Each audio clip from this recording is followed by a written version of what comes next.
ఎప్పటికప్పుడు తాజా వార్తలను అందిస్తున్న నవజ్యోతి తెలుగు న్యూస్ కు స్వాగతం.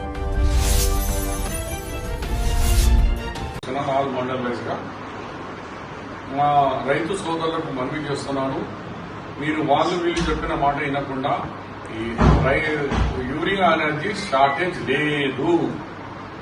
లాస్ట్ మంత్ మన కామారెడ్డి జిల్లాకే లాస్ట్ ఇయర్ చూస్తే జూన్ నెల మొత్తం కంప్లీట్ అయినాక అప్పుడు 1,40,000 టన్ను మేము సప్లై చేసినాం. ఈసారి ఇంకా జూన్ నెల ఇంకా పూర్తి కాదు, ఇంకా 5 దినాలు ఉన్నా మనము 1,50,000 టన్ ఆల్రెడీ పబ్లిక్ లో ఇచ్చినాం. మరి ఇప్పుడే మాట్లాడి అగ్రికల్చర్ డైరెక్టర్ గారితో సెక్రటరీ గారితో మాట్లాడి నిజామాబాద్ కు 2,50,000 కాకుండా కామారెడ్డి అదనపు మేడ్చల్ నుంచి స్టాక్ 3,500 మెట్రిక్ టన్ అంటే ఇంకొక 1,500 టోటల్ 5,000 మెట్రిక్ టన్ అంటే సీజన్ అంతా అయిపోతుంది ఈ మంత్ వరకు. కానీ 3,500 మెట్రిక్ టన్ మేడ్చల్ నుంచి రేపటి వరకు వచ్చేసా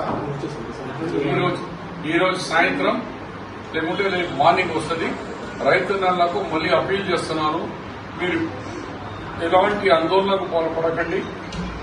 ఈ ప్రభుత్వం వ్యవసాయదారుల ప్రభుత్వం, గౌరవ ముఖ్యమంత్రి రేవంత్ రెడ్డి గారు మీ పట్ల ఏదున్నా మేము షార్టేజ్ లేకుండా మీకు సరైన సమయంలో మీకు యూరియా సప్లై చేసే బాధ్యత మా ప్రభుత్వం మీద ఉంది. తప్పనిసరిగా నేను 2 దినాలు ఇక్కడే ఉంటున్నాను. అందరికీ యూరియా వచ్చినట్టుగా ఏర్పాట్లు చేస్తామని మళ్ళొకసారి మా రైతు సోదరులతో నేను మనవి చేస్తున్నాను. మీరు ఏం గాబరా కాకండి, అయ్యో మాకు దొరకదో దొరకదని ఇబ్బంది పడండి. కంపల్సరీగా మీకు కావాల్సినంత యూరియా మీకు ఎకరానికి 2 బ్యాగుల చొప్పున ఇచ్చే బాధ్యత మా ప్రభుత్వం. ఇక్కడ అందరు జిల్లా ఆఫీసర్తో సహా ఆల్ మండల కేంద్ర ఏడీలు అందరు ఉన్నారు. అందరు కలిసి హామీ ఇస్తున్నాం.